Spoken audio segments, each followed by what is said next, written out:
muito boa tarde. Esta é mais uma conferência no âmbito do programa paralelo da exposição do Lema de Ser e Parecer, o retrato na pintura, escultura e fotografia que decorreu no Museu Nacional de Arte Contemporânea em Lisboa. A conferência de hoje é dedicada à relação da fotografia e das belas artes em Portugal, sobretudo no período de 1850 a 1900, e foi também, de facto, uma das razões principais para a realização desta exposição, dado a importância de algumas considerações que foram possíveis estabelecer, pelo menos desde 2015 e desde que o novo legado, o legado Veloso Salgado, chegou ao Museu Nacional de Arte Contemporânea e através desse legado foi possível estabelecer também novas relações entre a fotografia e as belas artes. Esta conferência de hoje dá um pouco conta disso, dá também conta de algumas das questões principais até hoje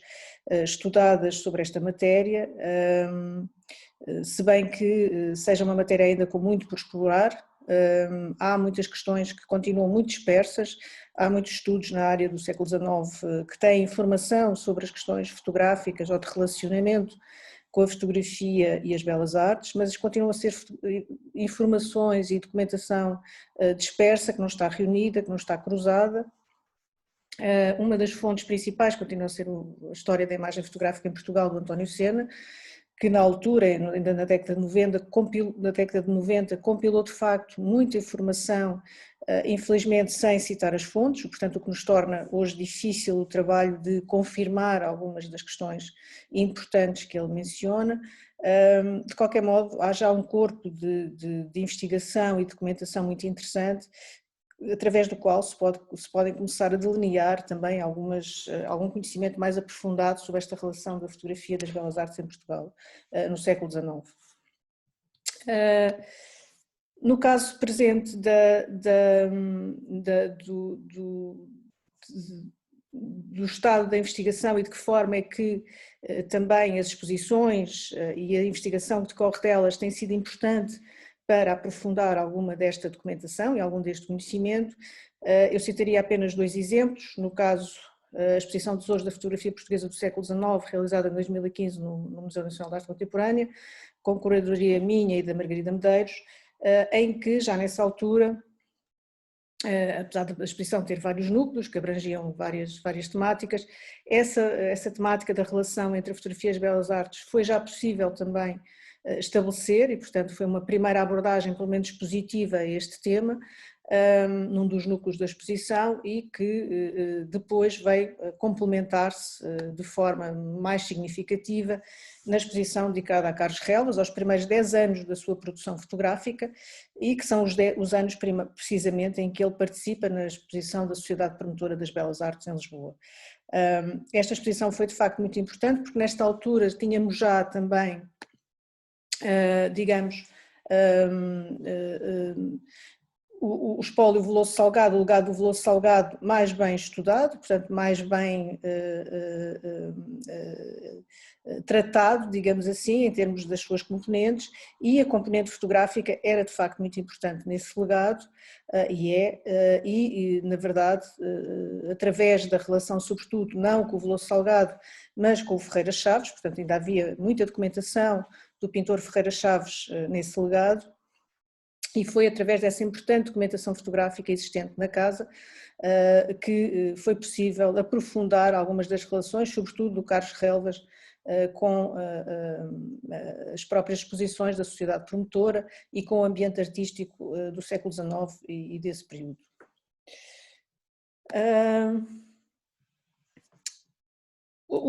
As relações primeiras da fotografia com as belas artes em Portugal, como disse, é uma área muito pouco estudada, muito pouco aprofundada, ao contrário de outros países, em que também os estudos e a investigação sobre a história da fotografia também é já muito vasta e muito longa, e como é óbvio, temos por vezes dados e informações muito dispersas, como também já referi, e também uma ausência, talvez, de uma discussão mais crítica e mais acesa sobre, de facto, a entrada da fotografia no contexto das artes visuais no século XIX em Portugal foi, digamos, mais pacífica, ao contrário do que aconteceu noutros países, como sabemos. De qualquer modo, há algumas questões importantes que revelam também qual foi a aceitação e qual foi a integração e de que forma é que a fotografia foi integrada no discurso artístico e na linguagem artística. E é bom também falar, digamos, de alguns dados que temos sobre uma primeira relação com esse ambiente. É referido que um dos primeiros, digamos, artistas, pintor, desenhador, litógrafo, ceramista, colecionador de arte e também fotógrafo foi Venceslau Cifka, portanto é uma das referências mais fidedignas que temos, digamos assim, porque deixou obra, portanto porque temos obra fotográfica dele que persistiu até os dias de hoje, ou pelo menos que lhe está em grande parte atribuída, e portanto é sem dúvida uma figura de referência para esta primeira relação da fotografia e das belas artes. O Venceslau Cifka chega a Portugal por via do Dom Fernando de Saxe-Coburgo, quando casa com Dona Maria II, e portanto os seus conhecimentos de arte, de arqueologia, vão levá-lo a desempenhar um papel fundamental para a aquisição de objetos de arte para a Galeria Real, incluindo também como conselheiro do próprio rei em questões artísticas. Ele é também, neste sentido, um dos pioneiros da fotografia em Portugal.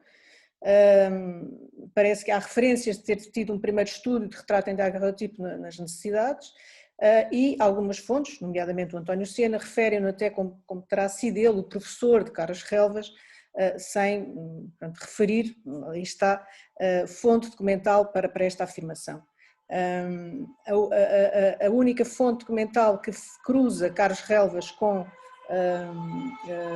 Venceslau Cifka é na exposição internacional, numa das exposições internacionais, ainda na década de 60, em Paris,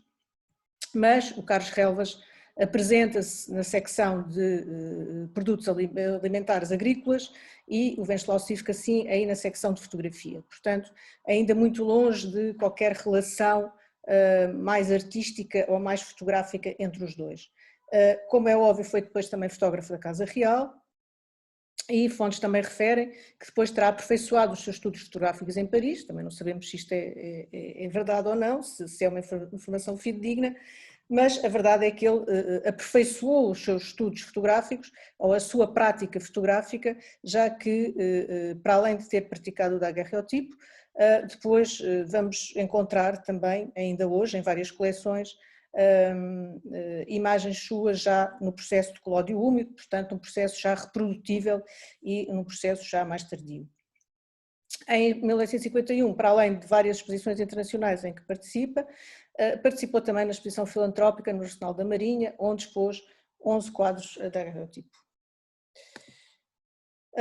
Estes são dois retratos conhecidos ou atribuídos, pelo menos ao Venceslau Cifka de Dom Fernando II, da década de 60, já duas albuminas do Palácio Nacional da Ajuda, pertencentes à coleção do Palácio Nacional da Ajuda, e que revelam de facto já até uma linguagem muito casual e muito espontânea nestes dois retratos, que não era comum até no tipo de retrato fotográfico que era então nesta década ainda realizado, sobretudo pelos estúdios fotográficos. Duas poses de Dom Fernando, muito casuais, muito espontâneas, muito descontraídas,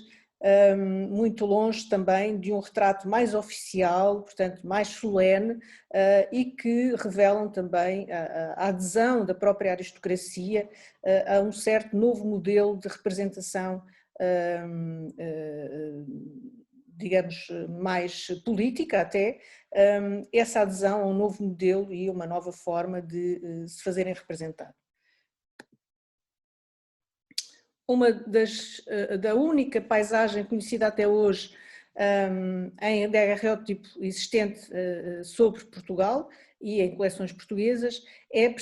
está atribuída ao Venceslau Cifka e é uma imagem do Castelo de Sintra de 1841, pertencente à coleção do Centro Português de Fotografia, e que foi adquirida há uns anos por uma boa quantia no leilão, mas de facto é uma imagem única neste processo, o primeiro processo fotográfico, o daguerreótipo. O próprio daguerreótipo era um processo que só permitia a execução de imagens únicas, portanto ainda longe da reprodutibilidade que está inerente à própria fotografia, daí a raridade também desta paisagem de Sintra, que está atribuída uma vez mais ao Venceslau Cifka e, portanto, comprova uma vez mais o seu domínio, tanto no retrato como na paisagem, da técnica fotográfica recente. A fotografia no século XIX tem uma chegada, digamos assim, a um contexto social e cultural também muito particular. A fotografia é inventada, ou pelo menos o seu anúncio é feito em 1839, na Academia das Ciências Francesa, e é constituída, digamos assim, como uma inovação técnica dentro de uma sociedade que já estava também altamente industrializada, num período em que existem também muitas outras invenções técnicas a acontecer, e de facto a fotografia veio aqui corresponder, digamos, a um ambiente científico e técnico muito particular. Ela constitui também então um corpo estranho de presenças, pela sua fidelidade ao real, que surge tão fantástica como irreal, imagens novas que se remesclam também com o realismo social em advento. É frequente muitas das manifestações coevas sobre o retrato ser referido a sua até excessiva fidelidade ao real, sobretudo no caso do daguerreótipo, dos retratos em daguerreótipo, que tinham um grande detalhe, e essa verosimilhança com o real, essa verosimilhança com a representação das pessoas foi de facto algo que criou algum espanto neste período. Desde logo, o retrato fotográfico é um dos géneros primordiais na expressão fotográfica e assume-se logo na década de 50, portanto a fotografia é inventada em 1839 e durante as 2 décadas seguintes, de uma forma mais da sua, digamos, a fase da sua implementação e expansão será de facto na década de 40 e 50, tendo depois uma larga vivência como comércio e como indústria, como é óbvio, até ao século XX, mas de facto nestas 2 décadas é muito importante, já que a fotografia vai de facto estabelecer-se como um comércio e uma indústria e de forma altamente industrializada. Era um negócio que frutificou por toda a Europa e Américas, portanto é um negócio global, e o primeiro grande comércio de retratar, destronando aquilo que eram até então os pintores, por exemplo, de miniaturas. Uma das primeiras notícias sobre a chegada do daguerreótipo e, portanto, dando conta desta nova invenção em Portugal, foi publicada na revista Panorama, a 16 de fevereiro de 1839, onde é referido que este invento, que sendo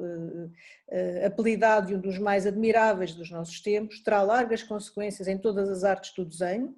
e contribuirá não só para o progresso do luxo útil e aformisador da sociedade, mas também para o maior aproveitamento das viagens, quer sejam científicas ou artísticas ou morais, ou quer de simples divertimento e recreação. Portanto, a fotografia era aqui vista como um auxiliar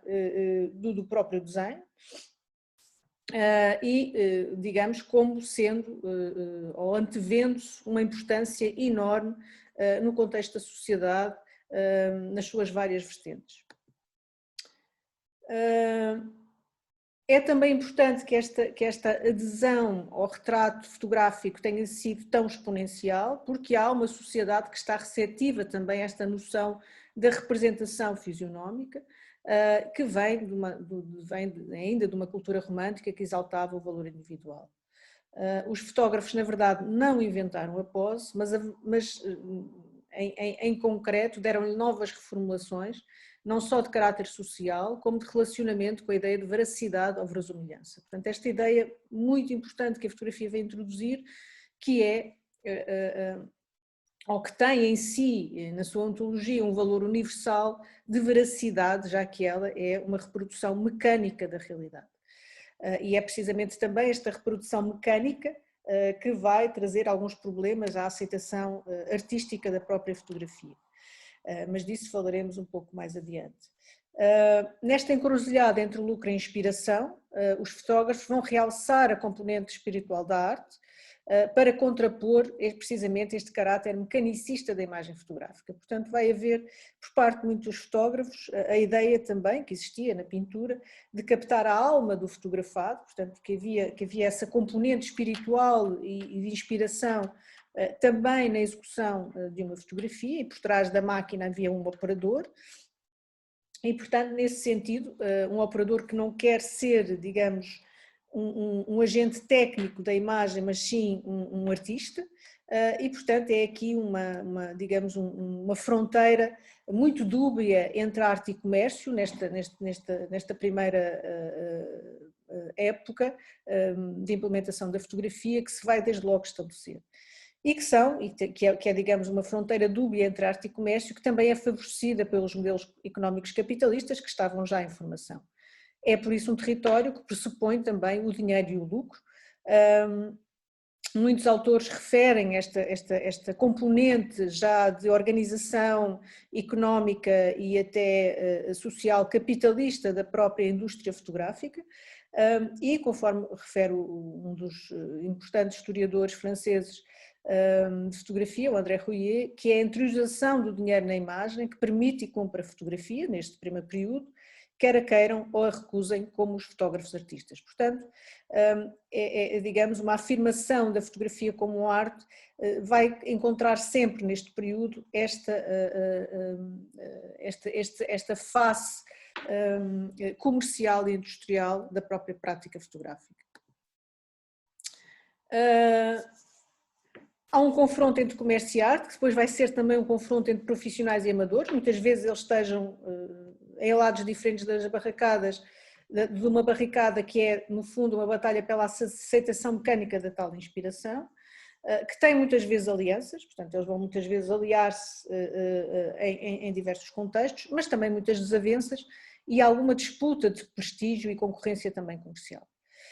Só para termos uma ideia, na década de 60 do século XIX, só em Lisboa calcula-se que existiam já cerca de 20 estúdios fotográficos que se multiplicavam depois no Porto também, com a existência de muitos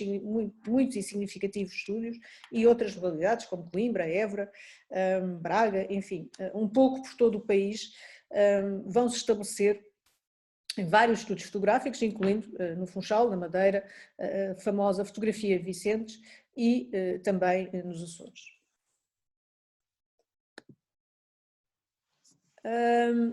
O comércio da fotografia, do retrato fotográfico, é de facto um comércio florescente, sobretudo também a partir da década de 50, com a invenção de um fotógrafo francês, o Eugène Disdery, da carte de visite, aquilo que nós chamamos, com difícil tradução em português. Trata-se no fundo de um cartão de visita fotográfico e que vai ter precisamente essa função. A sua dimensão era a dimensão de um cartão de visita, e as fotografias eram coladas neste cartão, onde depois muitas vezes serviam de oferta por familiares, amigos, em questões de negócios, enfim, em diversas situações, e é também, para além disso, de facto, um primeiro grande negócio, um primeiro grande interesse também social, sobretudo da burguesia ascendente, pela sua própria representação e pela sua dignificação social também, agora através do retrato. Era frequente os estúdios fotográficos competirem também na sua notoriedade e na sua competência, na sua qualidade técnica. Estamos a ver uma carta de visita frente e o verso da fotografia Camacho, João Francisco Camacho, no seu estúdio ainda na Madeira. Ele a partir da década de 70 instala-se definitivamente em Lisboa, portanto tendo tido estúdios de grande relevância na capital, no continente, mas esta ideia é duas cartas de visite do seu estúdio na Madeira, em que podemos ver na face, no verso dessa carte de visite, por exemplo, as medalhas, a exibição das medalhas que ele tinha ganho nas exposições internacionais em que tinha participado. Portanto, esta referência, esta tentativa de prestigiar também o trabalho técnico, ainda que comercial, da fotografia, que vai estar presente, sobretudo, naqueles estúdios e naqueles fotógrafos mais importantes, como é o caso do João Francisco Camacho. Emílio Bil, também, um emigrado, um estrangeirado que chega ao Porto no século XIX e que vai ter uma grande influência, vai ter uma grande importância no tecido social e económico da cidade do Porto neste período, e que vai fundar também uma grande casa fotográfica, Emílio Bil. Vai também ter, portanto, o privilégio de poder-se considerar fotógrafo da Casa Real. Esta era também uma designação muito importante que alguns fotógrafos, algumas dezenas de fotógrafos conseguiram obter, mas era de facto um destaque em relação aos outros, portanto era também uma forma de se prestigiarem perante a concorrência. E uma vez mais, o verso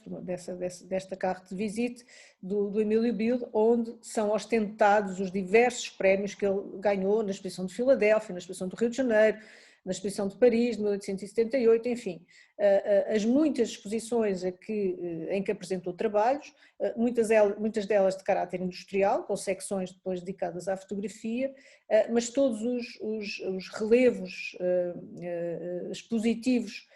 e todas as participações positivas serviam também, uma vez mais, para prestigiar estes estúdios e, portanto, para angariar mais clientes e também para angariar encomendas, sobretudo no Estado, de levantamentos, como é o caso do Emílio Bil, que fará o levantamento de toda a construção do caminho de ferro em Portugal. Qual é o papel das academias, portanto, neste contexto da entrada da fotografia na sociedade e digamos, na disputa pela técnica da representação, pela técnica e a arte da representação da realidade e do mundo? Qual é a posição das academias de belas artes? Temos a criação das academias em Lisboa e no Porto em 1836, portanto, muito pouco tempo antes de termos o anúncio mundial de invenção da própria fotografia, 1839, e estas duas academias vão ser, desde logo,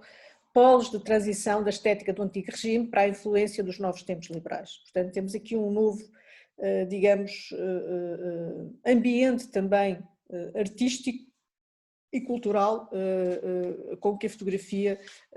vai ter que se confrontar. Desde logo, há um destaque da Academia de Belas Artes do Porto pela sua assimilação mais rápida e mais interessada da fotografia ao seu método de ensino, muito por via deste senhor, João Batista Ribeiro, que tinha sido também um pintor e que vai ser um dos diretores da Academia de Belas Artes do Porto neste período e que vai praticar de facto o daguerreótipo, incentivando, na verdade, ou atribuindo grande importância à sua capacidade técnica também para o estudo das belas artes. Este é um autorretrato do próprio, um belíssimo autorretrato em daguerreótipo que existe na coleção do Museu Nacional Soares dos Reis e é também o autor destes dois daguerreótipos de Alexandre Herculano, sem dúvida um dos intelectuais e uma das personalidades ligadas à cultura em Portugal mais retratadas neste período, apesar de ele considerar que a arte da luz, como ele dizia, não era propriamente das artes que ele considerasse mais fiáveis em termos de representação pessoal, mas a verdade é que foi muitas vezes fotografado por João Batista Ribeiro e não só, também por Miguel Novaes. Infelizmente não se conhece a existência desses retratos do Miguel Novaes, mas do João Batista Ribeiro persistem estes dois retratos também muito importantes e muito interessantes.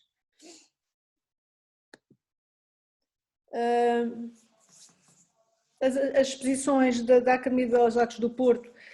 mais do que, portanto, serem receptivos e considerarem importante a fotografia como meio de estudo também para a própria prática artística, vão considerar a fotografia na sua vertente artística, ou pelo menos incluí-la nas exposições da Academia de Belas Artes do Porto. Isto também terá sido possível certamente porque havia muitos dos fotógrafos participantes que tinham sido alunos da Academia de Belas Artes e, portanto, havia aqui uma relação que se mantinha, e de referir também que muitos fotógrafos, sobretudo os fotógrafos de miniaturas, migraram de uma prática em crise com a entrada da fotografia, como é óbvio, com a entrada da fotografia em peso e com o seu estabelecimento comercial, digamos assim, e com o seu sucesso comercial. A verdade é que muitos pintores de miniatura tornaram-se fotógrafos, portanto migraram de uma prática para a outra, muitas vezes meramente por razões económicas, e portanto havia aqui uma confluência ainda de interesses que vai permitir que estes alunos que tinham sido da academia possam agora, através da representação fotográfica, também estar presentes. Miguel Novaes tinha um estúdio também fotográfico no Porto, muito conhecido e muito reputado. Dom Pedro V terá sido fotografado lá por ele infelizmente dele conhece praticamente nada, excetuando este daguerreótipo do Museu Romântico da Quinta da Macieirinha no Porto, que está atribuído ao Miguel Novaes, mas também nem temos a certeza se será dele, mas que é, portanto, um retrato deste período atribuído a este autor. Curiosamente, nas exposições da Academia de Belas Artes do Porto vão estar presentes também precisamente estúdios fotográficos, estúdios que à partida eram estúdios comerciais, como o Atelier Fritz, da Madame Fritz, uma alemã que também tinha vindo para Portugal e que estabelece um dos mais prestigiados estúdios fotográficos na cidade do Porto, o gabinete fotográfico e a fotografia inglesa. Portanto, digamos, representações que sem, digamos, nenhum pejo de serem estúdios comerciais também de retrato, estão presentes nas exposições da Academia de Belas Artes, o que desde logo denota aqui alguma, diríamos quase, algum pioneirismo e alguma ausência de crítica em relação a este caráter mais comercial da própria expressão artística, da própria expressão fotográfica, perdão. Vai existir fotografia exposta nas exposições da Academia em 1854, 60, 63, 74 e 81, portanto, em vários anos. Este é o estúdio de Madame Fritz, estabelecido em 1841, e só para verem também de que forma é que era um estúdio reputado digamos, também luxuoso, os seus retratos eram vendidos entre os 2.400 e os 5.600 reis, esta última quantia normalmente para os daguerreótipos coloridos, e portanto era sem dúvida, o que estamos a ver aqui já é uma carte de visite, mas era sem dúvida um estúdio muito importante, em que esta componente comercial estava muito presente, mas não foi por isso que não deixou de ser aceito nas exposições da Academia. Pelo contrário, a Academia de Belas Artes de Lisboa mostrou-se muito mais reticente nesta integração da fotografia nas suas exposições. A consulta aos catálogos apenas nos dá a participação em 1861, uma participação em 1861, referindo-se que são imagens fotográficas, mas não é referido o autor, pelo contrário, como já disse, ao contrário do que aconteceu nas exposições da Academia de Belas Artes Portuense, onde essa presença da fotografia foi realizada por vários anos, e, só para dar uma ideia, Miguel Novaes, em 1854, apresentou 12 retratos em daguerreótipo, dos quais 6 autorretratos e também pintura. Portanto, concorreu, digamos, nas duas tipologias, o que comprova uma vez mais esta assimilação muito pacífica do retrato e da pintura numa mesma exposição artística. Fora das academias, aquilo que vai ser importante também é o papel da Sociedade Promotora das Belas Artes, em Lisboa, criada em 1860. Estamos a ver aqui uma fotografia de autor desconhecido do retrato do grupo fundador da Sociedade Promotora, e vamos começar a ver imagens precisamente que nos chegaram do legado Veloso Salgado e, portanto, e que são mais referentes ao período de atividade do pintor Ferreira Chaves, anterior. Esta é uma delas, esta é uma fotografia de algum modo conhecida, mas do qual nos chegou um original de época, de autor desconhecido, não sabemos quem é o autor da fotografia, mas é o retrato do grupo fundador da Sociedade Promotora das Belas Artes, que vai ter um papel, digamos, de oposição à academia, no sentido de ser uma organização independente de artistas que visava, sobretudo, digamos, alargar o prestígio ao público da prática artística e, sobretudo, também conseguir, de certa forma, criar um mercado de arte em Portugal, o que de algum modo conseguiram, já que as primeiras exposições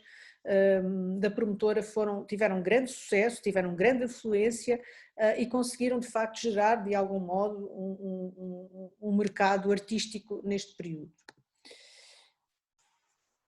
De que forma é que a fotografia, uma vez mais, entra nas exposições da Sociedade Promotora das Belas Artes? Muito escassamente, apenas em 1864, com a participação deste fotógrafo, do Carlos A. Munro, com a reprodução de uma obra pictórica do Domingos Sequeira.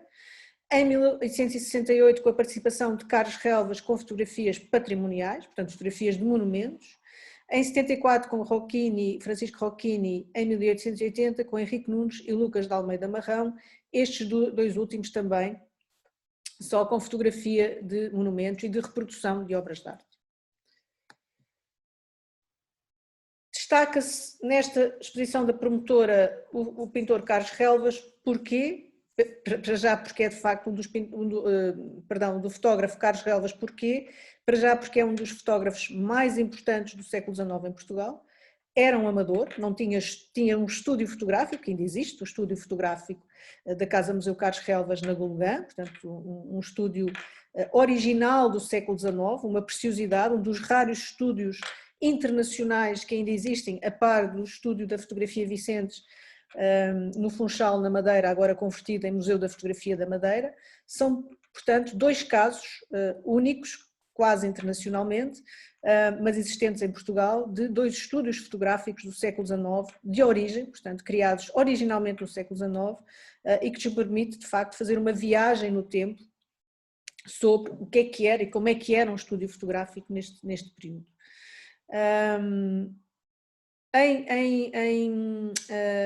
Carlos Relvas é de facto um amador,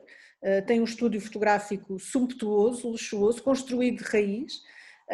mas na verdade a sua prática é de alguém que é um rico proprietário rural da Golgã, portanto tem grandes possibilidades económicas e portanto vai ser, digamos, um amador fotográfico rico, com enormes capacidades de aquisição de material técnico, das últimas novidades em lentes, em processos, em equipamentos, e também com a possibilidade de viajar e, portanto, com a possibilidade de ter uma visão também da arte fotográfica muito mais ampla e muito mais amadorística também, no seu sentido mais artístico, digamos assim. O Carlos Relvas chega à sociedade promotora e foi de facto esta relação e a existência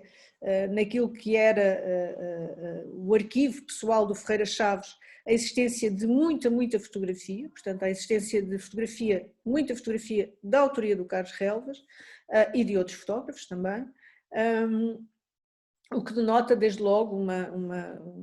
um interesse pela própria tipologia fotográfica, e julgamos que o Carlos Relvas terá chegado precisamente à sociedade promotora e será sido admitido como sócio desde 1862, muito embora só participasse na 7ª exposição em 1868, por via precisamente do Ferreira Chaves, que foi um dos fundadores da sociedade promotora.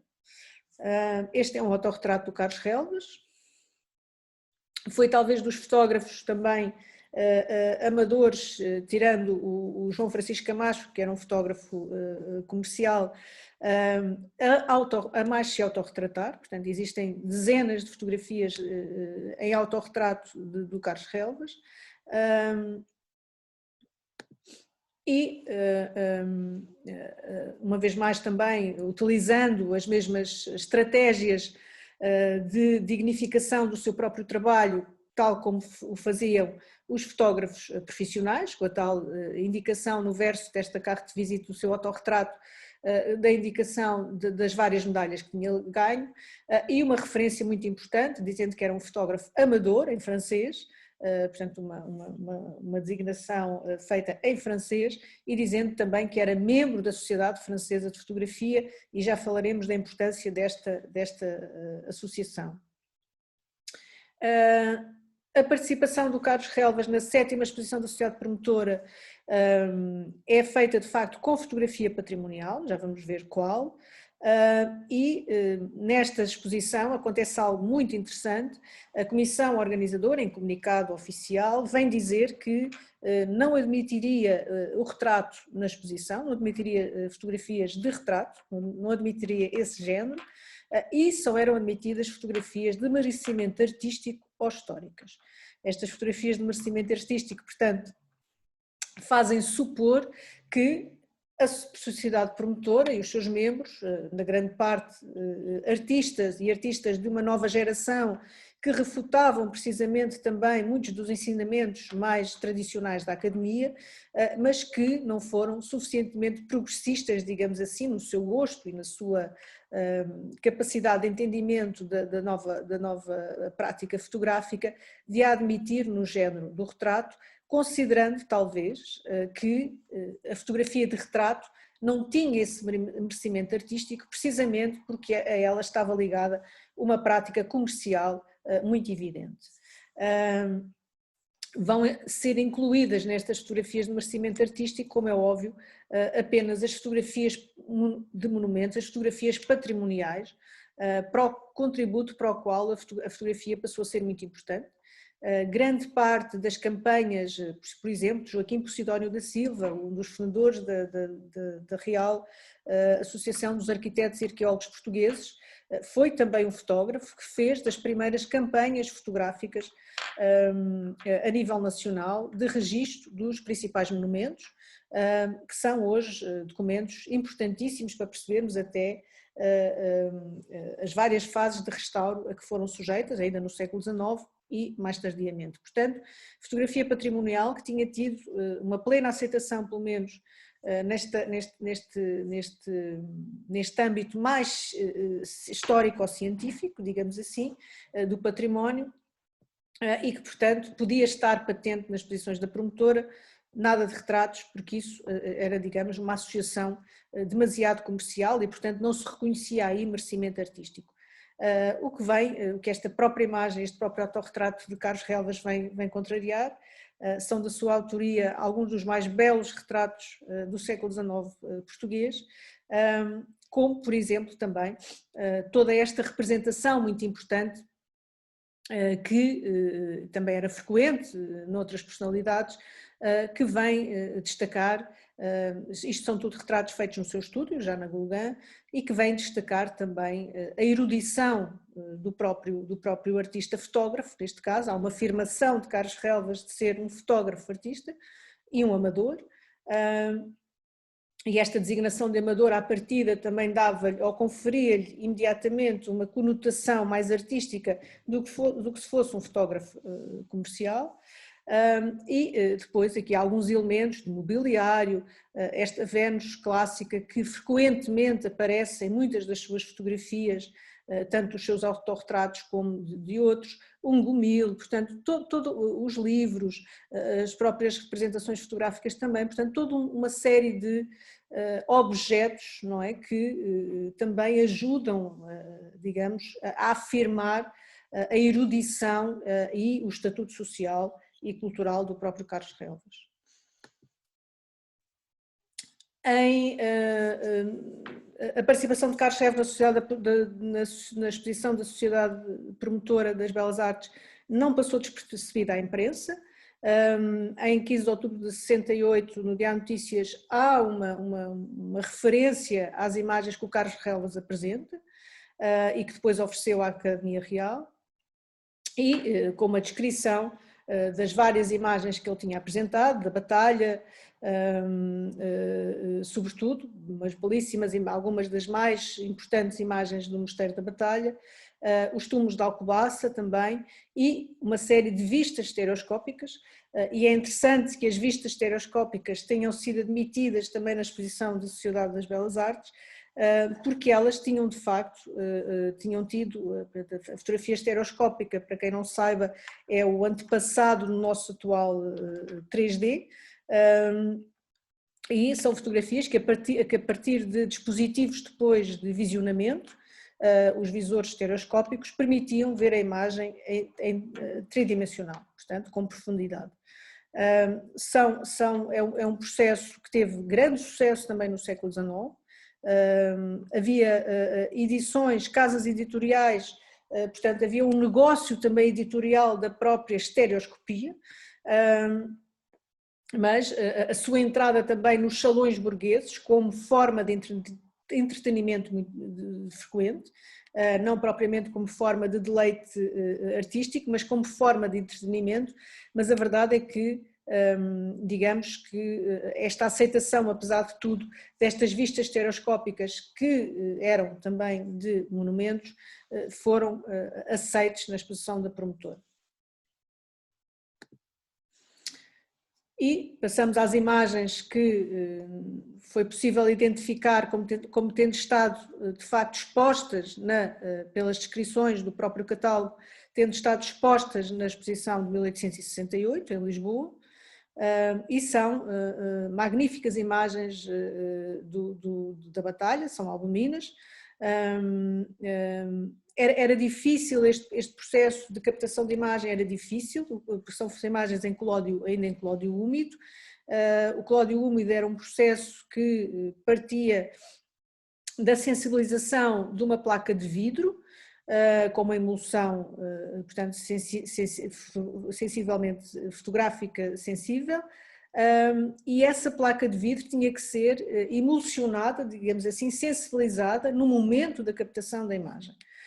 O que trazia, como é óbvio, grandes problemas e obrigava a que os fotógrafos viajassem com autênticos laboratórios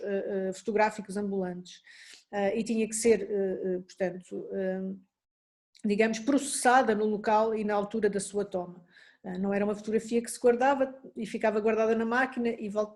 trazíamos para casa e depois revelávamos, não. Todo o processamento, digamos assim, químico da imagem fotográfica tinha que ser efetuado no local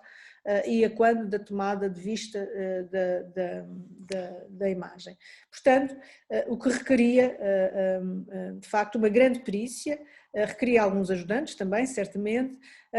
mas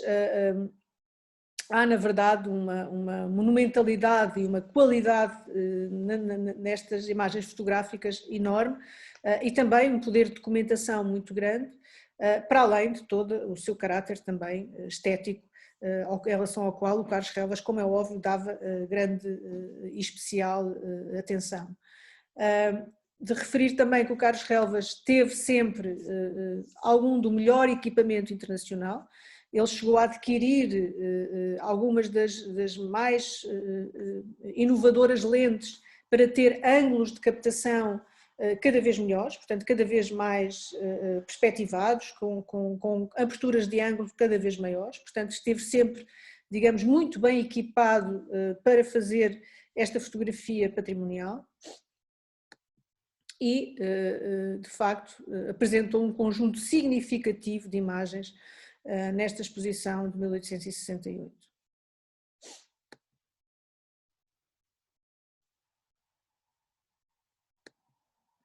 E um caso de tal fotografia estereoscópica, do mesmo motivo, mas já depois a mesma versão, mas em fotografia estereoscópica, que também foi apresentado na mesma exposição internacional. O catálogo do Carlos Relvas, que realizámos da exposição realizada no MNAC, tem um visor estereoscópico, é um catálogo que, através do projeto do Vítor Flores, consagrou sobretudo também uma grande parte do seu estudo à fotografia estereoscópica em Portugal, e particularmente à fotografia produzida pelo Carlos Relvas estereoscopicamente. O catálogo, que aconselho vivamente que consultem, ou pelo menos vejam, tem de facto também um visor estereoscópico que permite ver tridimensionalmente todas estas imagens estereoscópicas que aí estão reproduzidas, e algumas delas que estiveram patentes nesta exposição. Não só de monumentos, também paisagens. O Carlos Relvas foi também um exímio fotógrafo retratista, mas também de paisagens, tem algumas das mais belas paisagens também do século XIX através da fotografia, são da sua autoria, e esta é uma fotografia estereoscópica do Rio Lena, na Batalha, do Rio Lis, em que também o interesse pelos motivos pitorescos começam a surgir, portanto há aqui uma atenção muito grande, portanto, não só ao contexto natural, mas também ao contexto mais cultural. E um motivo romântico por excelência, ou naturalista por excelência, o Castelo de Almorol, que foi frequentemente fotografado pelo Carlos Relvas, era um dos motivos de eleição, sem dúvida, da sua câmara fotográfica, foi frequentemente fotografado por ele e também por muitos outros autores, como é óbvio. O que é que nos permitiu também, de certo modo, estabelecer precisamente, e é aí que a fotografia é tão importante, digamos também como testemunho e como documento, para percebermos qual era a relação do Carlos Relvas com o Ferreira Chaves. No espólio do Ferreira Chaves fomos encontrar este retrato-álbum, portanto é uma carta de visita um pouco maior, do Carlos Relvas, um autorretrato, que no seu verso está dedicado ao Ferreira Chaves. Ao distinto artista, José Ferreira Chaves oferece o seu admirador, portanto surge aqui ainda como um admirador do Ferreira Chaves, a 30 de outubro de 1868, precisamente na altura em que estava a decorrer a exposição da Sociedade Promotora de Belas Artes. Portanto, o Carlos Relvas tem aqui, como é óbvio, um gesto de agradecimento através da oferta do seu autorretrato fotográfico ao Ferreira Chaves, no contexto precisamente da data e do ano da realização da exposição da Sociedade Promotora das Belas Artes, em que ele participa pela primeira vez com os seus trabalhos fotográficos que vimos atrás. E, caso curioso também, vamos encontrar, ainda emoldurada na casa da Rua da Quintinha, em Lisboa, no salão, encontramos emoldurada esta fotografia do Ferreira Chaves, em estúdio, que não, portanto, a autoria estava tapada pela moldura. Quando a desemoldurámos, percebemos que ela de facto era do estúdio do Carlos Relvas, portanto, comprovando aqui, e a fotografia estava exposta, estava na parede, comprovando aqui a importância também que o próprio Ferreira Chaves, ou a família, deu a este retrato, tendo exposto no seu salão da sua casa em Lisboa, portanto, e permanecendo até aos dias de hoje. Portanto, é um retrato também muito interessante e muito importante do Ferreira Chaves, datado de cerca de 1878-80, portanto um pouco mais tardio, mas que comprova, uma vez mais, a relação entre o fotógrafo e o pintor. Outra relação que podemos estabelecer são este conjunto de naturezas mortas com flores que o Carlos Relvas fez também repetidamente. Encontramos vários casos no seu espólio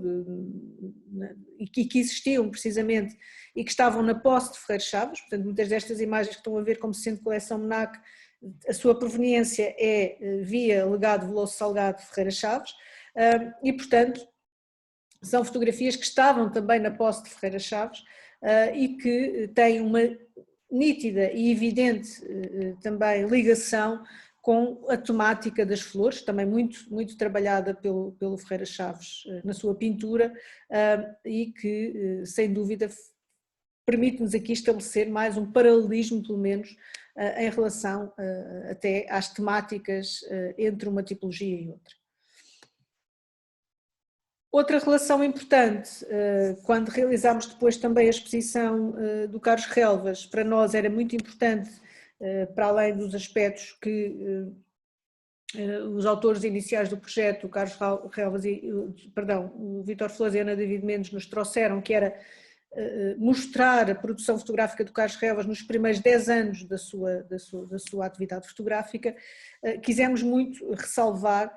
e ter um núcleo muito forte também já desta relação com a fotografia e com as belas artes, porque nos parecia que era precisamente nesses 10 anos,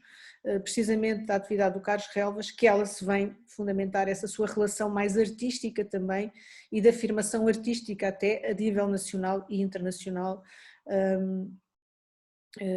que ela se vai fundamentar. Nessa exposição viemos a perceber que existiam na Casa dos Patudos 2 retratos do Ferreira Chaves, um do pai de Carlos Relvas e outro da cunhada, pintados pelo Ferreira Chaves, e numa nota, num álbum do Ferreira Chaves, de desenhos e também de algumas anotações pessoais, é referido que lhe tinha sido, portanto, encomendado o retrato precisamente desta cunhada do Carlos Relvas, portanto há essa menção específica, a um retrato da filha e da cunhada do Carlos Relvas. Da filha não conhecemos o paradeiro do retrato, mas da cunhada de Carlos Relvas existe este na Casa dos Patudos, assim como este do pai de Carlos Relvas também, que terá sido provavelmente já feito a partir de fotografia. Outro caso também muito interessante, este retrato da primeira mulher de Carlos Relvas, a Margarida Amália Relvas, que existe também na Casa dos Patudos e que é em tudo idêntica à posição da figura, muito embora o fundo tenha sido depois colocada noutro tipo de fundo na pintura, mas há uma relação evidente com esta fototipia também da Margarida Relvas, executada pelo Carlos Relvas,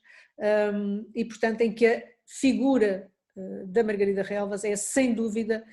pintada a partir desta pose fotográfica.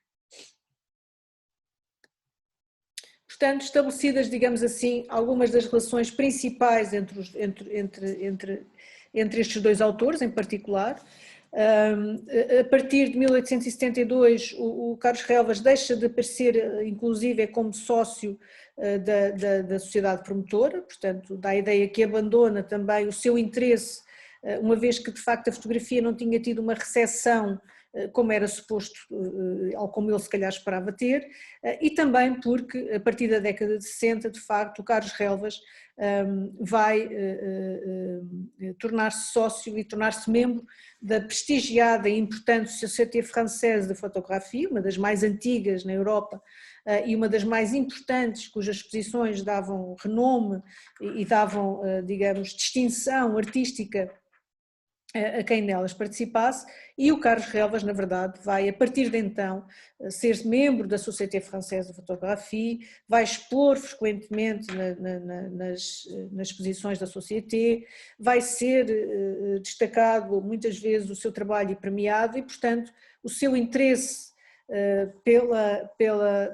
pelas exposições da promotora e o desinteresse do meio artístico nacional também pelo seu trabalho, explicam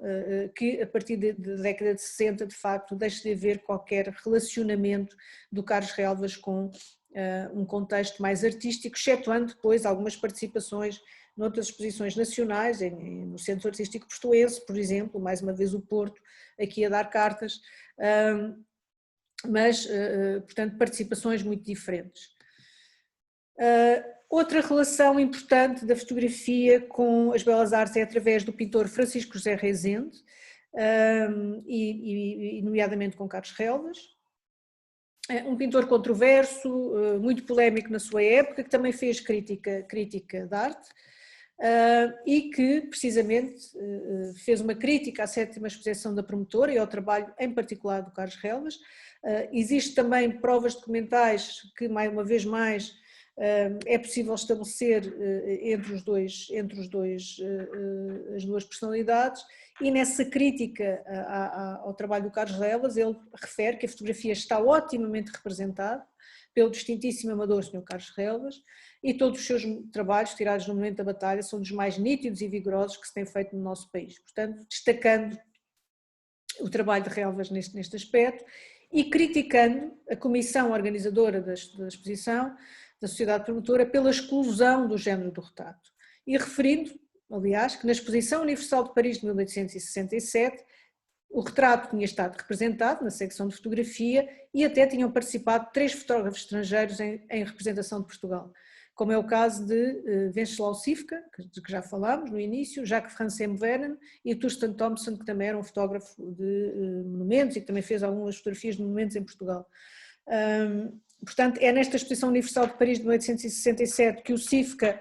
e o Carlos Relvas se cruzam, mas o Sifka aqui sim, com a apresentação de trabalhos na área da fotografia, e o Carlos Relvas ainda com a apresentação dos seus produtos agrícolas na secção industrial. Uma carta de Carlos Relvas existente no espólio de Rezende, do pintor Rezende, refere que agradece a honra de ocupar-se com o seu retrato. Portanto, Francisco José Rezende terá feito um quadro a óleo, um retrato a óleo de Carlos Relvas, que lhe enviou e que o Carlos Relvas recebeu, mas infelizmente até ao momento também não se conhece o paradeiro deste óleo. Outro artista, outro pintor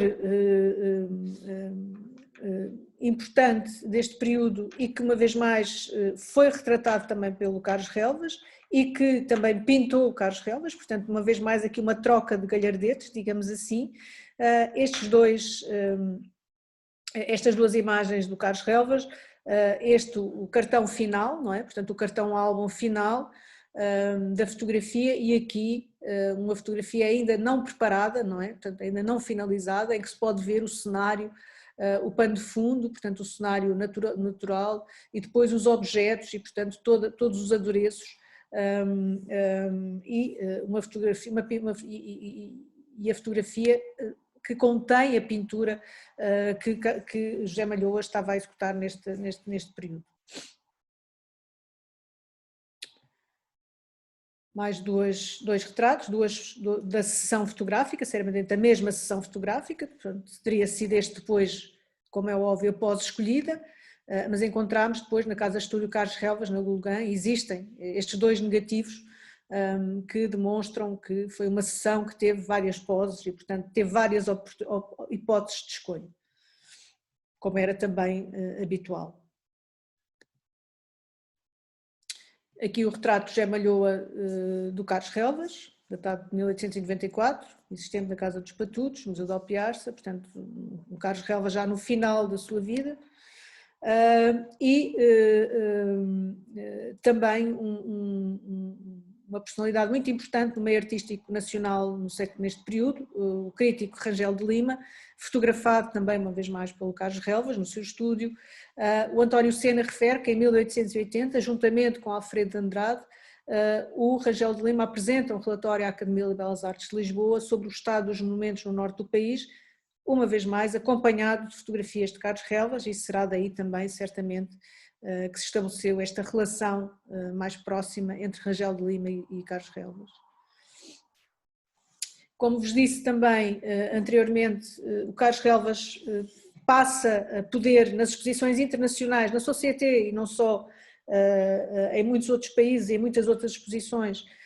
poder concorrer e poder apresentar os seus trabalhos de uma forma livre, portanto sem restrições de género, digamos assim, como tinha acontecido em Portugal, na Sociedade Promotora, e vai de facto apresentar um conjunto notável de trabalhos ao longo de vários anos nas exposições internacionais. Este é uma notícia também do Jornal de Comércio, datada de 1869, que dá conta da participação precisamente do Carlos Relvas numa das exposições da Société, com, de facto, com depois uma descrição das várias imagens que enviou e que temos desde as paisagens, esta paisagem lindíssima de Condeixa, da queda do Rio dos Mouros. O colódio úmido tinha uma particularidade muito interessante, é que a água, e também por questões da velocidade de obturação das máquinas da época, a água tinha este aspecto leitoso muito interessante, muito, de efeito artístico muito, muito forte. E portanto é um conjunto de trabalhos absolutamente notável, e em que fala também dos retratos, em que estão também, como é óbvio, os retratos, em que estão retratos de grupo e em bilhetes de visita, fotografias de animais também, que o Carlos Relvas vai fazer muito. Esta imagem magnífica do Mosteiro dos Jerónimos.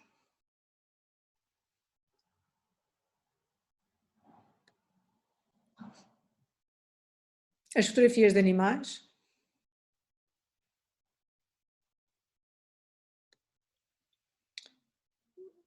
Os temas mais pitorescos também, os temas de inspiração popular, também começam, cuja entrada ou cujo relevo com a geração naturalista, como sabemos, foi enorme, e que, portanto, e que são acompanhados também na representação fotográfica. Dois belíssimos retratos, um do Fontes Pereira de Melo, outro de uma personagem desconhecida. Também destacar a riqueza dos cenários do estúdio do Carlos Relvas, como podem ver, portanto há uma sumptuosidade e uma qualidade técnica dos cenários pintados que o Carlos Relvas utilizava, que é muito importante, e portanto e que faz também essa ligação precisamente da fotografia com este fundo pictórico que existia quase sempre. E depois um tema também muito interessante, que está completamente por estudar, que é este tema dos mendigos, que entram também por via deste interesse cada vez mais dos temas sociais na própria cultura artística, a que a fotografia também dará resposta óbvia, com estes retratos do Carlos Relvas feitos no seu estúdio, são retratos de estúdio de mendigos.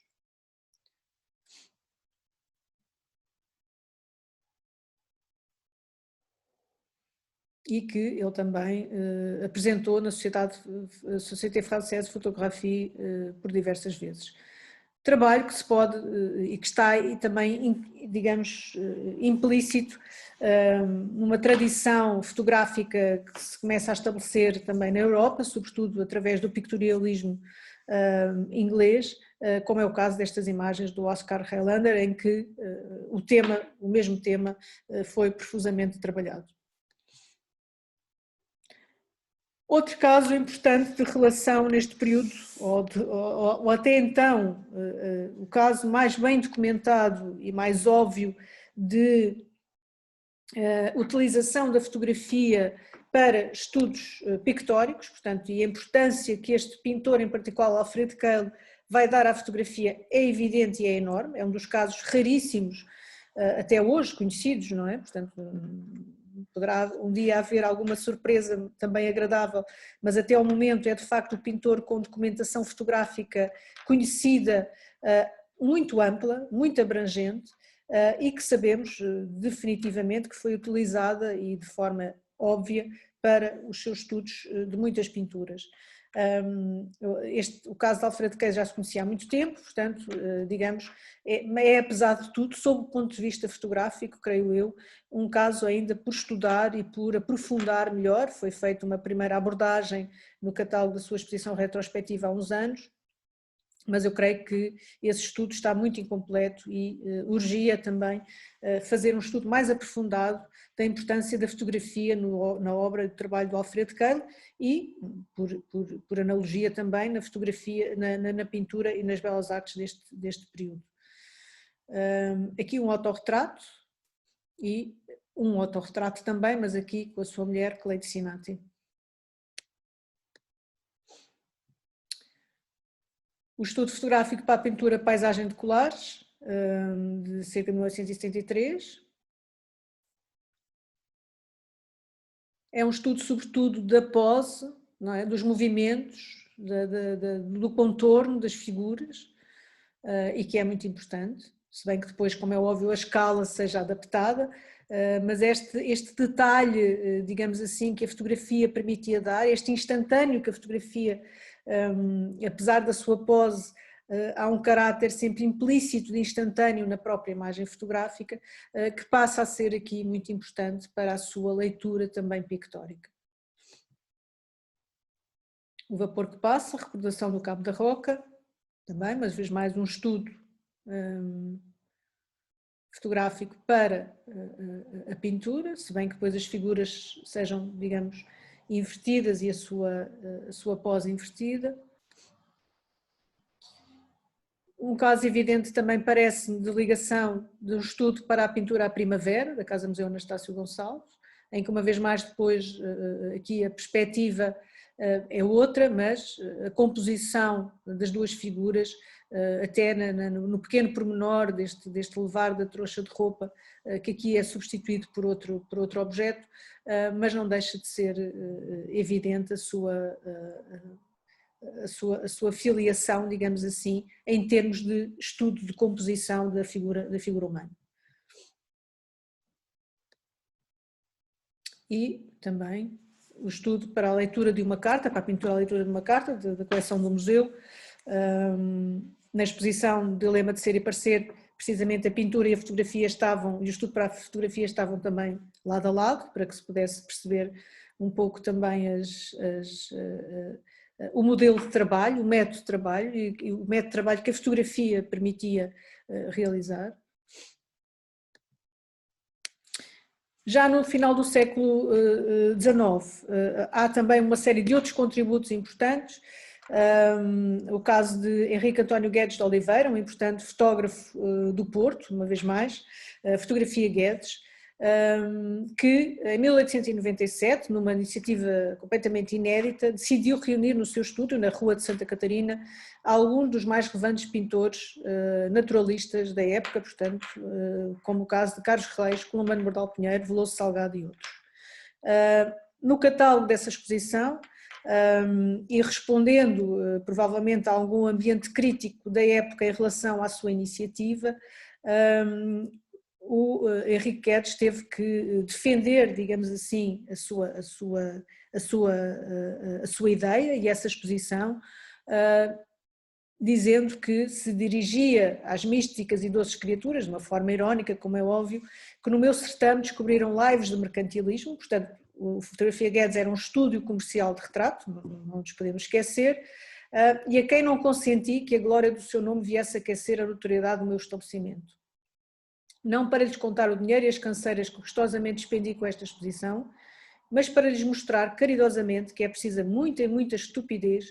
para se suspeitar que me acredito como fotógrafo expondo pinturas e pinturas feitas pelos outros. Portanto,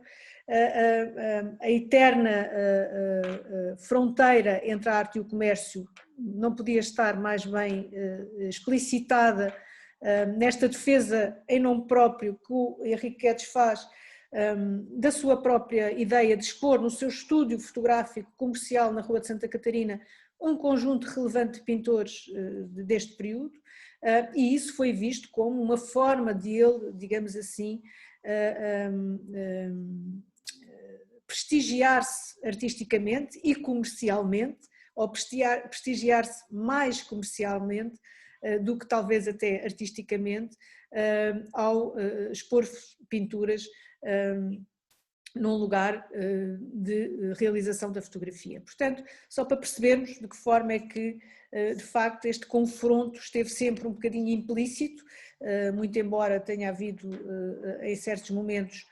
mais abertura ou menos abertura para a integração da fotografia. A verdade é que este caráter comercial da fotografia, sobretudo por via do retrato, esteve sempre aqui a confundir um pouco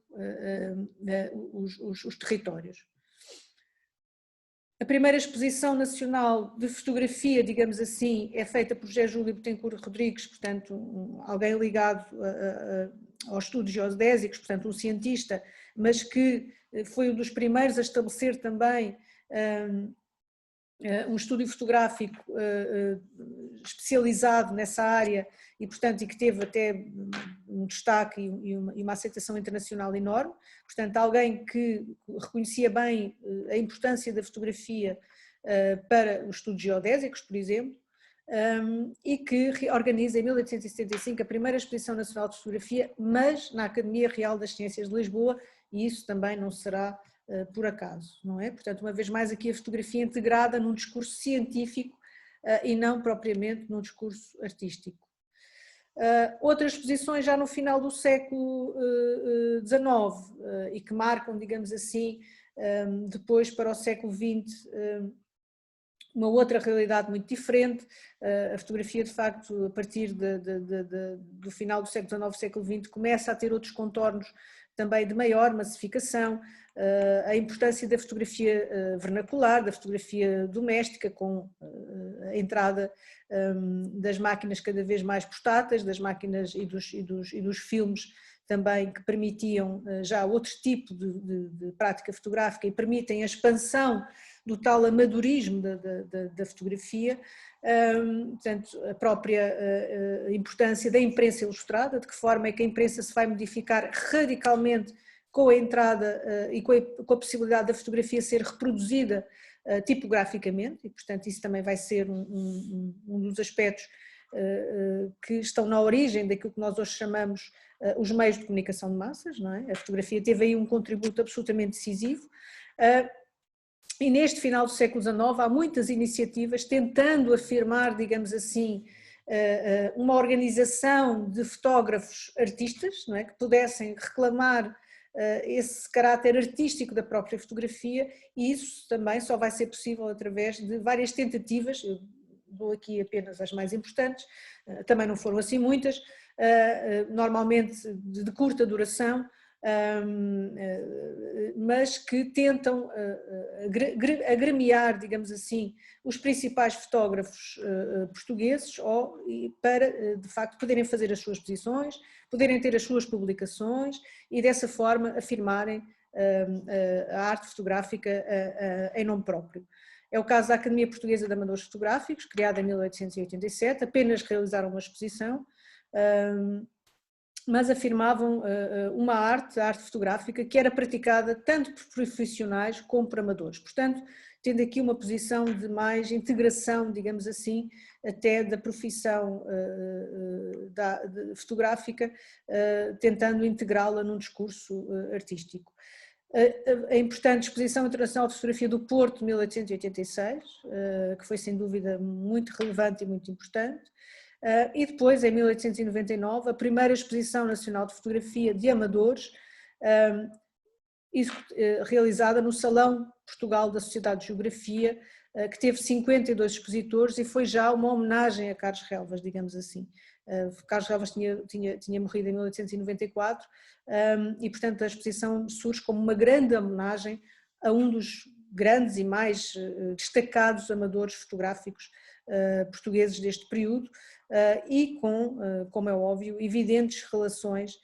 ao meio artístico da sua época. Esta é, digamos assim, uma breve síntese de algumas das relações fundamentais que se podem ir estabelecendo entre a fotografia e as belas artes em Portugal, esperando que, de facto, muitos destes contributos, muitas destas fontes documentais e que vão surgindo e que felizmente surgiram agora mais recentemente, possam continuar a ser aprofundadas para que se possa de facto ter um conhecimento cada vez mais abrangente, cada vez mais aprofundado e também cada vez mais crítico e mais interessante sobre este diálogo entre fotografia e belas artes. Muito obrigada a todos pela vossa atenção e boa tarde.